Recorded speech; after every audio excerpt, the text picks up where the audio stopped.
Hello and salam everyone. Today we'll use the pesto that I made in the previous video to make this pasta. So first you'll cut up your chicken and your mushroom. Then in your pan of choice, put 2 to 3 tablespoons of regular vegetable oil or a mixture of vegetable and olive oil. You'll see videos from 2 different days here.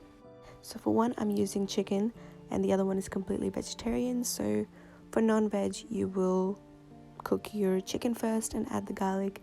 And once that's done, then you'll add in your mushroom.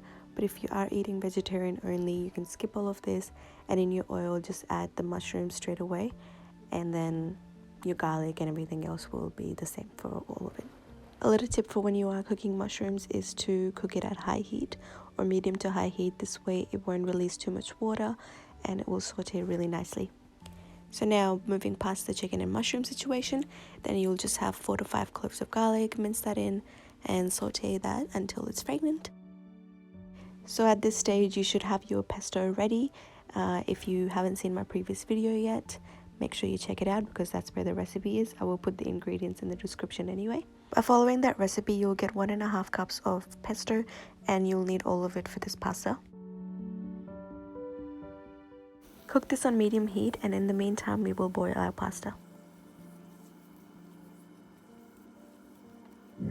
For that, you'll obviously need water and salt. Make sure to always salt your water when boiling pasta.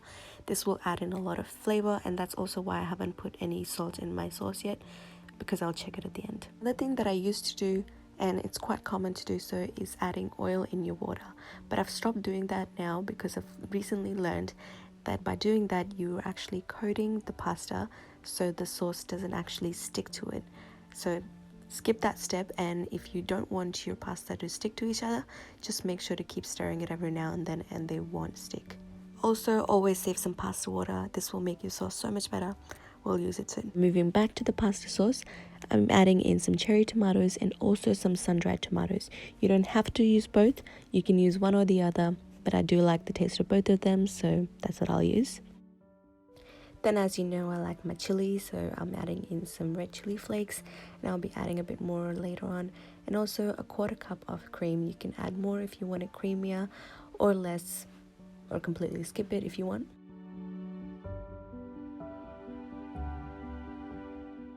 So the pasta water that I saved before, I'll be using that now. I'm using 1/2 cup of this. This will make sure your sauce is nice and thick and also give it a nice glossy finish. Now that you've added all the ingredients, including that salty water, you can now check the sauce to make sure it has enough salt and spice. And if it doesn't, you can adjust it.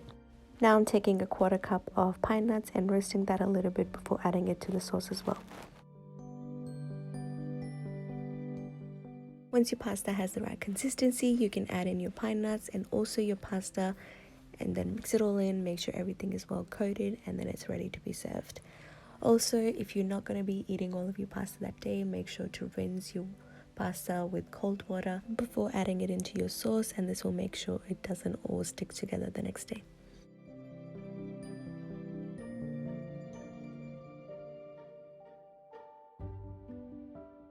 Serve your pasta in your favorite plate.